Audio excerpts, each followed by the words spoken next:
ಮಾತನ್ನು ಕೇಳಿ ಮನಸ್ಸಿಗೆ ತುಂಬಾ ಸಂತೋಷವಾಯಿತು. ಶ್ರೀಹರಿಯ ಕರುಣೆ ನಮ್ಮ ಮೇಲೆ ಇರುವಾಗ ನಾವು ಯಾರಿಗೂ ಹೆದರಬೇಕಿಲ್ಲ. ಸದ್ಯಕ್ಕೆ ಯಾವ ದುಷ್ಟರ ಬಾಧೆಯೂ ಇಲ್ಲ. ದೇವತೆಗಳೇ, ಇಂದಿನ ಸಭೆಯನ್ನು ಇಲ್ಲಿಗೆ ಮುಗಿಸಿದ್ದೇನೆ. ಮುಂದೇನಾಗುತ್ತದೆ ನೋಡೋಣವಂತೆ.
ಪ್ರಸಾದವನ್ನು ಸ್ವೀಕರಿಸಿ ಸಭಾಸ್ಥಾನವನ್ನು ಸೇರಿದ್ದೇನೆ.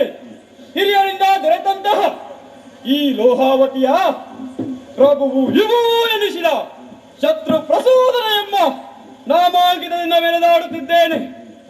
ಹಿರಿಯವರಾದ ದಿತಿದೇವಿಯ ಮಕ್ಕಳಿಗೆ ನ್ಯಾಯಯುತವಾಗಿ ಸೇರಬೇಕಾಗಿದೆ ಇಂದ್ರಪೀಠವನ್ನು. ಆ ಅದಿತಿಯ ಮಕ್ಕಳಾದಂತಹ ದೇವತೆಗಳು ಆಳುವುದೆಂದರೇನು?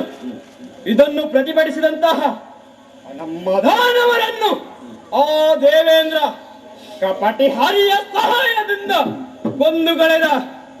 ಇದನ್ನು ಮಾತ್ರವಲ್ಲ, ಈ ಆದ ನಮಗೆ ಅನ್ಯಾಯಕ್ಕೆ ತಕ್ಕ ಪ್ರತೀಕಾರವನ್ನು ಮಾಡಬೇಕು.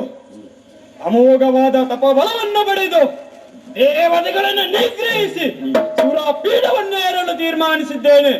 ಆದ್ದರಿಂದ ಇನ್ನು ತಡ ಮಾಡುವುದಲ್ಲ, ತಪಸ್ಸಿನ ಮೂಲಕ ಪರಮೇಶ್ವರನ್ನು ಮೆಚ್ಚಿಸಿಕೊಳ್ಳುತ್ತೇನಂತೆ. ನಡೆಯುತ್ತೇನೆ ಗೊತ್ತಾರಣಿಗೆ.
ಇದು ತಪಸ್ಸಿಗೆ ಪ್ರಶಾಂತವಾದ ಸ್ಥಳ ಇದಾಗಿದೆ. ಇಲ್ಲೇ ಸಮೀಪದಲ್ಲಿ ಒಂದು ನದಿ ಹರಿಯುತ್ತಿದೆ. ನದಿಗಳು ಸ್ಥಾನವನ್ನು ಪೂರೈಸಿ ದೇಹ ಶುದ್ಧಿಯನ್ನು ಮಾಡಿಕೊಂಡಂತಾಯಿತು. ಇನ್ನು ಹೃದಯ ಮಂದಿರದಲ್ಲಿ ಪರಶಿವನ ಮೂರ್ತಿಯನ್ನು ಸ್ಥಾಪಿಸಿ ಏಕಾಗ್ರ ಚಿತ್ತದಿಂದ ಹರಣ ಧ್ಯಾನದಲ್ಲಿ ತೊಡಗುತ್ತೇನಂತೆ. ಶಂಭಾಲ ಶಂಕರ ರುಂಡಮಾಲ ಕಬಡ್ಡಿ ಶಂಕರ ಮೈದಾರು ನಡನೆ ಮೈದಾರು.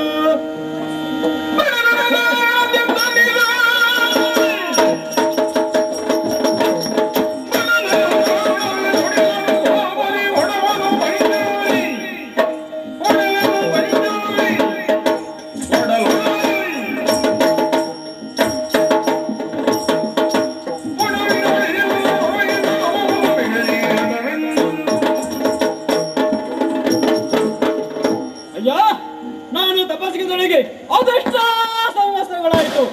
ಆದರೆ ಪರಶಿವನ ಇನ್ನೂ ದಿವ್ಯ ದರ್ಶನ ನನಗಾಗಲಿಲ್ಲ.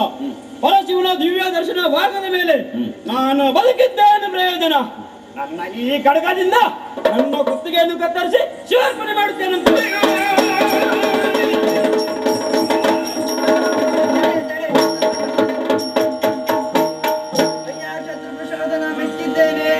ಮೆಚ್ಚಿದ್ದೇನೆ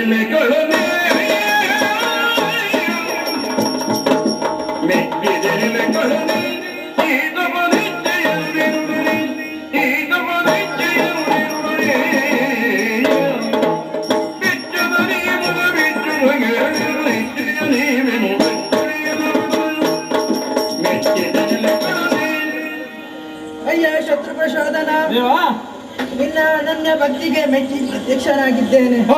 ಅಯ್ಯ ಶತ್ರು ಪ್ರಶೋಧನ, ಏಕಾಗ್ರತ ಚಿತ್ತದಿಂದ ನನ್ನ ಶಾಕ್ಷತ್ರಕ್ಕಾಗಿ ಕೈಗೊಂಡ ನಿನ್ನ ತಪಸ್ಸಿಗೆ ಮೆಚ್ಚಿ ಪ್ರತ್ಯಕ್ಷನಾಗಿದ್ದೇನೆ. ನಿನ್ನ ಈ ತಪಸ್ಸಿಗೆ ಕಾರಣವಾದರೂ ಏನು? ನಿನ್ನ ಮನೆನಿಚ್ಛೆ ಏನೆಂದು ತಿಳಿಸು, ಬೇಕಾದ ವರವನ್ನು ಕೇಳು, ಸಂತೋಷದಿಂದ ಅನುಗ್ರಹಿಸುತ್ತೇನೆ. ಇಂದು ಈ ನಿನ್ನ ಕಿಂಕರನ ಮೇಲೆ ದಯ ತೋರಿದೆ ತಂದೆ. ಧನ್ಯ ಈ ಶತ್ರುಪ್ರಸುತನ ಜೀವನ ಧನ್ಯವಾಯಿತು ಪ್ರಭು, ಧನ್ಯವಾಯಿತು.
ಯಾರು ಶುಭವನ್ನು ಉಂಟು ಮಾಡುತ್ತಾರೋ ಆತನೇ ಪರಮೇಶ್ವರನೆಂದು ಜಗದ ಜನರು ಕೊಂಡಾಡುವುದಲ್ಲವೇ? ನಿಜ.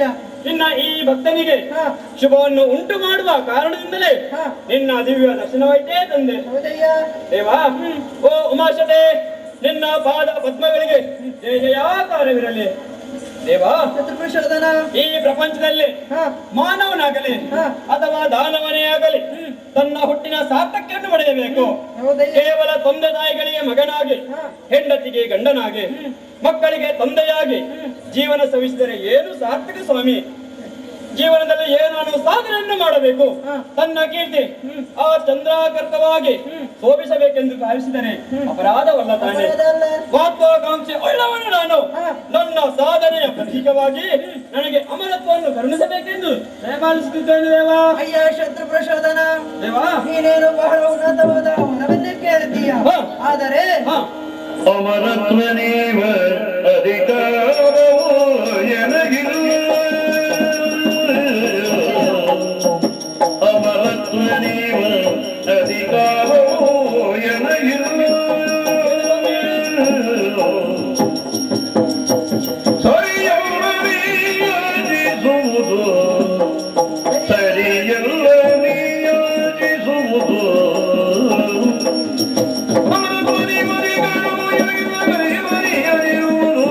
ಸರಿಯಲ್ಲ ನೀ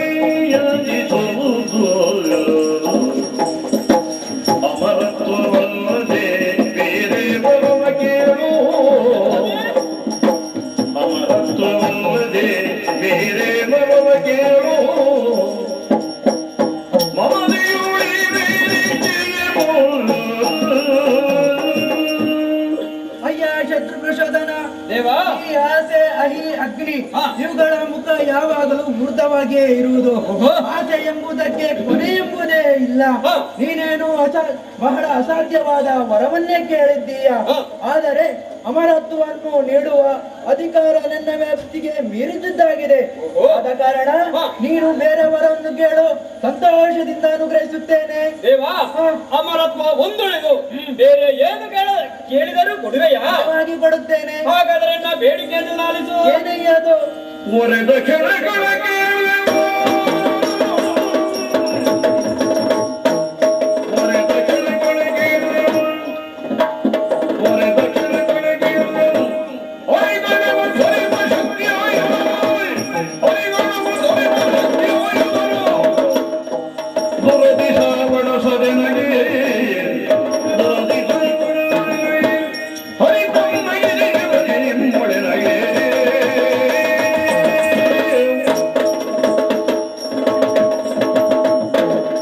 ದೇವಾ, ಅಯ್ಯ. ಅಮರತ್ವ ಎನ್ನುವುದು ನಿನ್ನ ವ್ಯಾಪ್ತಿಗೆ ಮೀರಿದ್ದಾದರೆ ಹ. ಅದೇ ತನ್ನಾದರೂ ನೀಡಬಹುದಲ್ಲ. ಹ. ಸುರ ನರ ಗರುಡ ಕಿಂಪುರುಷ ವಿದ್ಯಾಧರರೆ ಮುಂತಾದವರಿಂದಲೂ ಮಾತ್ರವಲ್ಲ, ಹ. ತ್ರಿಮೂರ್ತಿಗಳಾದ ಹ. ಹರಿ ಬ್ರಹ್ಮ ಮಾತ್ರವಲ್ಲ, ಇದರಿಂದಲೂ ಸಹ ಯಾವುದೇ ಪಶು ಪಕ್ಷಿ ಪ್ರಾಣಿ ಇವು ಯಾವುದರಿಂದಲೂ ನನಗೆ ಮರಣ ಬಾರದೆಂಬ ವರವನ್ನು ನೀಡಬೇಕು. ಮಾತ್ರವಲ್ಲ, ಹ. ದುರದಲ್ಲಿ ವಿರೋಧಿಗಳನ್ನು ವಧಿಸಲು ಹ. ಸಕ್ತಾಯುಧವನ್ನು ಕರುಣಿಸಬೇಕು. ಹ. ನನ್ನ ಕೀರ್ತಿ ಹ. ಆ ಸೂರ್ಯ ಚಂದ್ರ ಇರುವವರೆಗೆ ಶೋಭಿಸಬೇಕೆಂಬ ವರವನ್ನು ನೀಡಬೇಕು. ಅಯ್ಯ ಶತ್ರು ಪ್ರಸಾದನ ಎದ್ದೇಳು. ನೀನು ಕೇಳಿದಂತೆ ವರವನ್ನು ನೀಡುತ್ತಿದ್ದೇನೆ. ಹ. ಪ್ರಕೃತಿ ಸಹಜವಾಗಿ ಜನಿಸಿರುವ ಹ. ಯಾವ ಜೀವಿಯಿಂದಲೂ ನಿನಗೆ ಮರಣವಿಲ್ಲ. ಹ. ಅಯ್ಯ ಶತ್ರು ಪ್ರಸಾದನ, ದೇವ. ಈಗ ತೆಗೆದುಕೋ ಶಸ್ತ್ರಾಯುಧವನ್ನು. ಗುರುದೇವ. ದೇವಾ, ಹ. ಹಾಗಾದ್ರೆ ನನಗಿನ್ನು ಮರಣವೇ ಇಲ್ಲವೇ? ಅಯ್ಯ ಶತ್ರು ಪ್ರಸಾದನ, ಹ. ಪ್ರಕೃತಿ ಸಹಜವಾಗಿ ಜನಿಸಿರುವ ಹ್ಮ್. ಆದಿ ಎನ್ನುವುದಿದ್ದ ಮೇಲೆ ಅಂತ್ಯ ಎನ್ನುವುದಿರಲೇಬೇಕು. ಹ. ಪ್ರಕೃತಿ ಸಹಜವಾಗಿ ಜನಿಸಿರುವ ಪ್ರತಿಯೊಂದು ಜೀವಿಗೂ ಹ. ಪ್ರತಿಯೊಂದಿಗೂ ವಸ್ತುವಿಗೂ ಅಂತ್ಯವೆನ್ನುವುದು ಇದ್ದೇ ಇರುತ್ತದೆ. ಸಾವೇ ಇರಬಾರದು ಎನ್ನುವನು ಹುಟ್ಟಲೇಬಾರದು. ಹ. ಇದು ಪ್ರಕೃತಿಯ ಸಹಜ ನಿಯಮವಾಗಿದೆ. ಹಾಗಾದ್ರೆ ನನ್ನ ಅಂತ್ಯ? ಅಯ್ಯ ಶತ್ರು ಪ್ರಸಾದನ, ಹ. ನಿರ್ಜೀವವಾದ ಆಯುಧ ಜೀವ ತಳೆದು ನಿನ್ನೊಡನೆ ಹೋರಾಟ ನಡೆಸಿದಲ್ಲಿ ನಿನ್ನ ಅಂತ್ಯವಾಗುತ್ತದೆ. ಅಯ್ಯ ಶತ್ರು ಪ್ರಸಾದನ, ನಾನು ಇನ್ನು ಅದೃಶ್ಯನಾಗುತ್ತೇನೆ.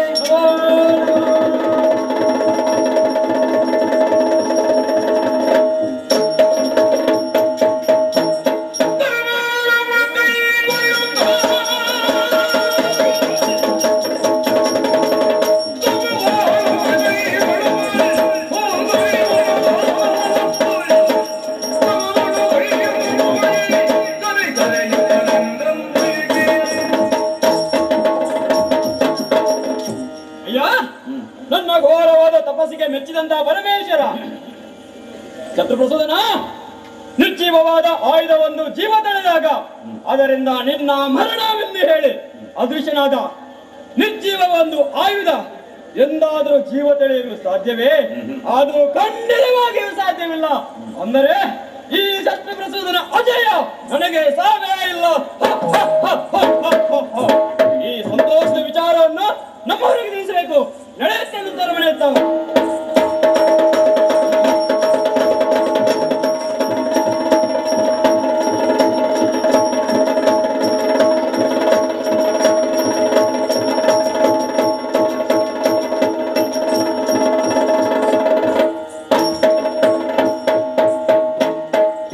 ಯಾರೆಲ್ಲ ಮಂತ್ರಿಗಳು ಸೇನಾಧಿಪತಿಗಳು ಈ ಕಡೆ ಬಂದಿರಿ.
ಸರಿಯಾಗಿ ಹೇಳ. ನಮ್ಮ ಮಗ ಸುಮ್ಮನೆ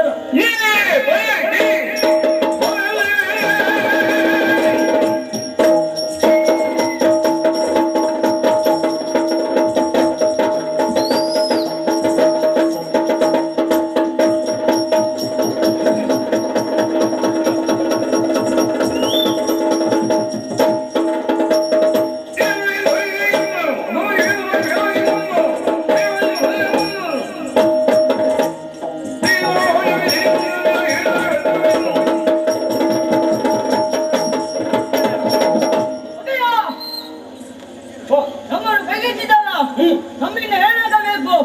ನಮ್ಮನ್ನೇ ಕುದಿಬೇಕೆ ಅಥವಾ ಬಾದವನ್ನು ಕುಟ್ಟಿ ಪುಗಿ ಪುಗಿ ಮಾಡಬೇಕೆ? ಹೇಗೆ ಬಗೆಯ ಹೇಗೆ ಪ್ರಭು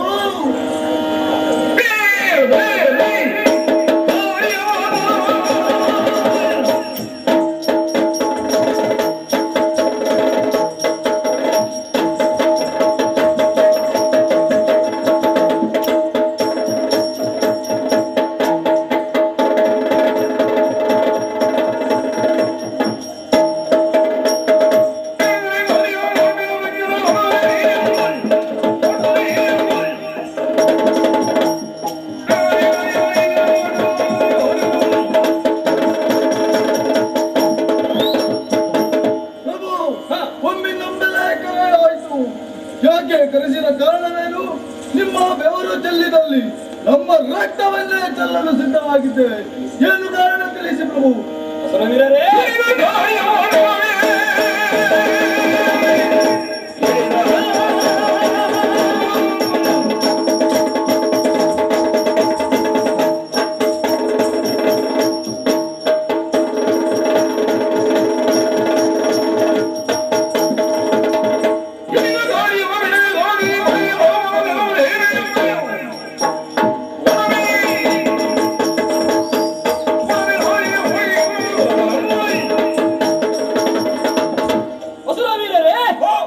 ನಿಮ್ಮನ್ನು ಒಮ್ಮಿಂದ ಮೇಲೆ ಕರೆದೇನು? ಏಕೆಂದರೆ ನಾನು ಕಾಡನ್ನು ಸೇರಿ ಪರಮೇಶ್ವರನು ತಪಸ್ಸಿನಿಂದ ಹೊಲಿಸಿಕೊಂಡು ಬೇಕಾದ ವರಗಳನ್ನು ಪಡೆದುಕೊಂಡು ಬಂದಿದ್ದೇನೆ. ಅಜೇಯನಾದ ನನ್ನನ್ನು ಜಯಿಸುವವರು ಇಳೆ ಮೂರರಲ್ಲಿ ಯಾರೂ ಇಲ್ಲ. ಆದ್ದರಿಂದ ಇನ್ನು ತಡ ಮಾಡುವುದಲ್ಲ, ಚತುರಂಗ ಸೇನಾ ಸಹಿತವಾಗಿ ದೇವಲೋಕಕ್ಕೆ ಮುಟ್ಟಿರಲ್ಲ. ಏನು ನಿಮ್ಮ ಅಭಿಪ್ರಾಯ?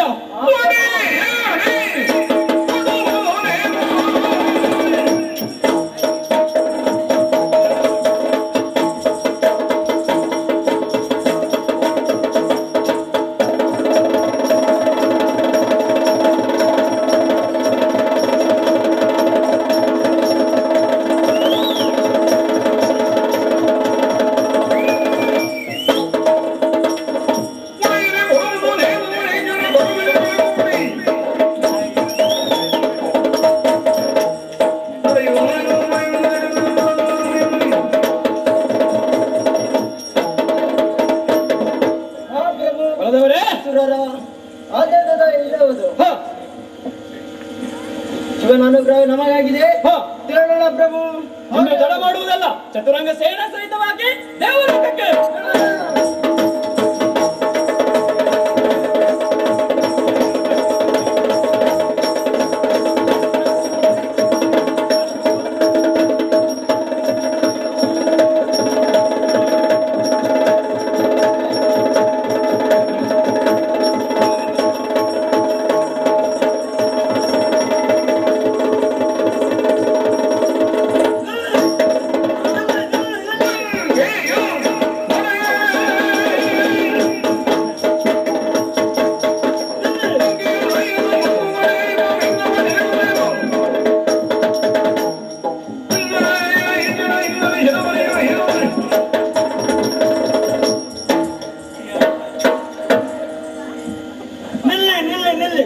ಒಂದು ಹೆಜ್ಜೆ ಮುನ್ನಡೆಸ್ತಾ ಇರುತ್ತೆ. ಅದು ಮೊದಲು ಕಾಲ ಬಿಟ್ಟೆವು. ಮುಂದೆ ಹೆಜ್ಜೆ ಉಂಟಲ್ಲ, ಕೈ ಮುರಿದು ಕಾಲ ಬಿಟ್ಟೆನು. ಏನ್ ಮಾತಾಡ್ತಿದ್ಯೋ? ಕೈ ಮುರಿದು ಕಾಲ ಬಿಟ್ಟೆ ಹೇಳಿದ್ದು. ಏನ? ಕೈ ಮುರಿದು ಕಾಲ ಬಿಟ್ಟೆನು. ನಿನ್ನ ಮುರಿದು ಕೊಡ್ತೇನೆ, ಹಿಡ್ಕೊಳ್ತೀನಿ. ಕೈಯಲ್ಲಿಂಟು ಕಾಲಲ್ಲಿಂಟು ಹಾಗಾಗುದಲ್ಲ. ಇನ್ನೇನಾಗ್ತದ? ಕಾಲು ಮುರಿದು ಕೈಯಲ್ಲಿ ಕೊಡ್ತೇನೆ. ನಾವು ನೀವು ಎಲ್ಲಿಂದ ಬಂದಿರಿ? ಆಯ್ತಾ ನೀನೊಂದು ನಾವು ಯಾರ ಹಾ. ನೀನ್ಯಾರು ನಾನು ಇಲ್ಲಿಗೆ ಚಾಲಕ. ಏನು? ನೀವ್ಯಾರು? ಅಯ್ಯೋ, ಚಾಲಕ ನೀನು. ನಾವಿಲ್ಲಿ ಸುರಲೋಕಕ್ಕೆ ಬಂದವರು. ದಾರಿ ಬಿಡ್ತಾ ಇಲ್ಲ ಅಟ್ಟೆ ಸಾಗುತ್ತೇನೆ ಈಗ. ದಾರಿ ಬಿಡುವುದೇ? ಹಾ, ದಾರಿ ಬಿಡುವುದಿಲ್ಲ. ಮತ್ತೆ ಹಾಗಾದ್ರೆ ನಾವೇ ದಾರಿ ಮಾಡಿಕೊಂಡು ಹೋಗಬೇಕು ಅಲ್ಲವೇ? ಮುಖಾಸುರ ನೀನು ವಿಚಾರಿಸಿಕೋ. ಇವನೇನ್ ಮಾಡ್ರೆ ಎಂತ ಭಾಷೆ ಮಾಡೋದು? ಸರಿ ಮಾತಾಡ. ಹಾಗಲ್ವಾ ಭೂತ ಅಂತ ಹೇಳಿದ್ರು ತಿಳಿದು ಬನ್ನಿ. ಓಯ್ ಓಯ್ ವಿಷಯ ಗೊತ್ತಾಯ್ತಾ? ನಿಮ್ಗೆ ಗೊತ್ತಾಯ್ತಾ? ಬಾಯ್ ಬಂದಿದೆ ಮಾತಾಡಿದ್ರೆ ಮೂಕ ಸಾವು ಹೊಡೆಯಲ್ಲ. ಅದೇನು ವಿಷಯ ಗೊತ್ತಾಗ್ಬೇಕಲ್ಲ. ಹೋಗಿ ಮಾತಾಡ್ತಾನೆ. ನಿನ್ನ ಹಾಗೆ ಅವನು ಇನ್ನೇನು ಹೇಳಿದೆ? ಕೈಯನ್ನು ಮುರಿದು ಕಾಲಲ್ಲಿ ಕೊಡ್ತೇನೆ ಅಂತ ಹೇಳಿದೆ. ನೀನು ಮಾಡುದು ಸರಿ. ನಿಮ್ ಕಡೆ ಏನು ಮಾತಾಡ್ತೀರಿ? ನಿನಗೆ ಅರ್ಥ ಆಗ್ಬೇಕಲ್ಲ. ನೀವು ಯಾರು? ಎಲ್ಲಿಂದ ಬಂದ್ರಿ ಮಾರಾಯ? ನಿಮ್ಗೆ ಏನಾಗ್ಬೇಕು? ಎಲ್ಲವೂ ನನ್ನ ಒಂದು ಹೆಚ್ಚಾಗಿ ಒಂದು ಕಮ್ಮಿ ಎಲ್ಲ ಹೇಳಿ.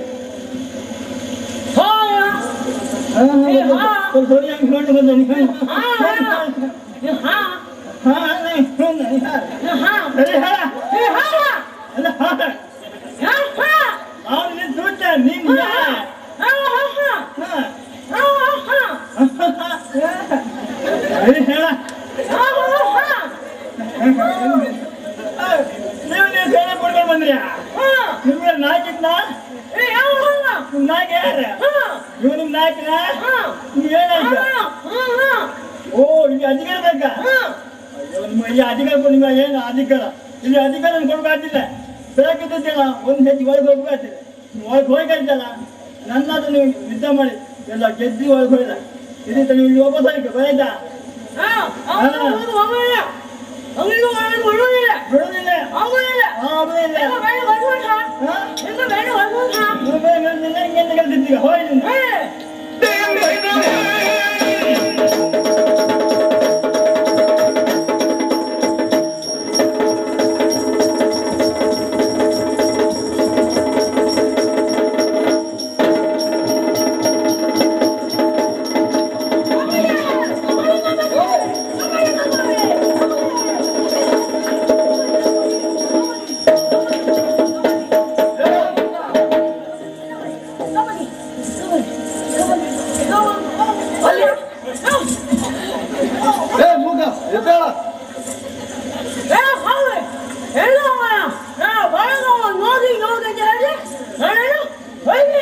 ದೂತ ನಡಿಯಲ್ಲಿ ಬಿದ್ದು ಸಾಯ್ತೇನೆ. ನಿನ್ನನ್ನು ಕಾಪಾಡಿದ್ ನಾನು. ಸುಮ್ಮನೆ ಇಲ್ಲ. ಸುರವೀರರೇ, ಬಾಗಿಲ ಬಡನನ್ನು ಬಡಿದೋಡಿಸಿದಂತಾಯ್ತು. ವಿಷಯವನ್ನು ತಿಳಿದಂತಹ ಆ ಸೂರಪ್ಪ ಬಂದಾನಲ್ಲ, ಆವಾಗ ವಿಚಾರಿಸಿಕೊಳ್ಳೋಣ ಅಂತೆ.